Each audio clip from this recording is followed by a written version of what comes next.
Okay, today I'm going to be talking about Billy Corgan's comments of Smashing Pumpkin fame, about MTV and the industry dialed down on rock. To some extent, let's be honest, I do think he's sort of. There was the. For those that don't know, there's like this Trade Commerce Act that kind of was the end of music as we know it, and rock did get a bite from that. But it did take some time. Like, let's be honest, it was probably the late 2000s when rock truly fell off.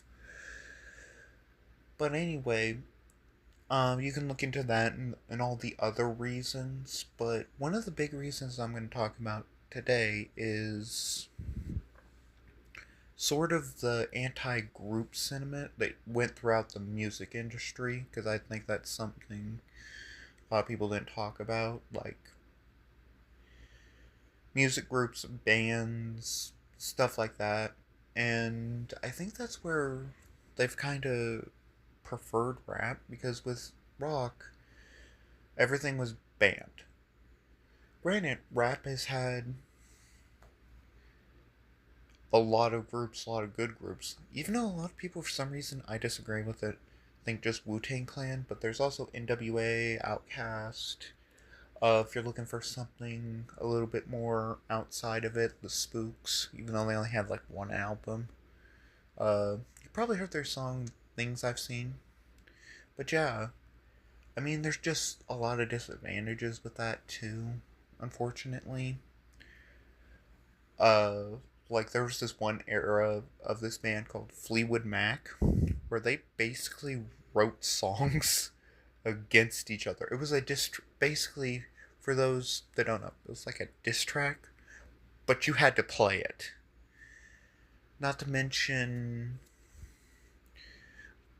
like, if a band member goes away or something, you have like that inner fighting. Then you also have more of a solid unit if you're on the record label side. If the band is going well, they have that solid backbone that you can't really go too far with them, and that can also cause problems.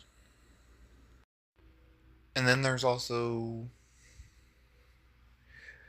single artists are not only just easier to control, it's just kind of easier to push up. Like with rap, that has a distinct advantage from the like business side is the producer. I call them DJs. I know there's like a technical difference, but if you produce a beat, I think DJ is a better term. You can basically just get away with swapping out a DJ like willy nilly. Like, I don't know, I forget which album it was. I looked it up because like they just don't get any credit. And it had like four different DJs in there for some reason.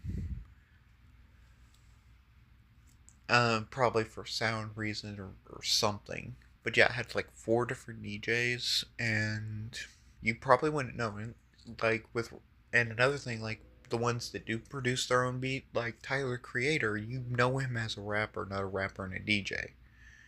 You can't like you don't like uh Billy Joel from Green Day. You know him as lead guitar and lead singer.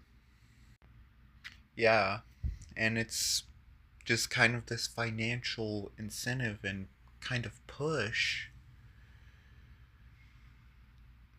because oh yeah, also for those that don't know, record labels actually pay streaming services to push certain artists. It's like a whole thing. I may do a video on that, but yeah, signing off.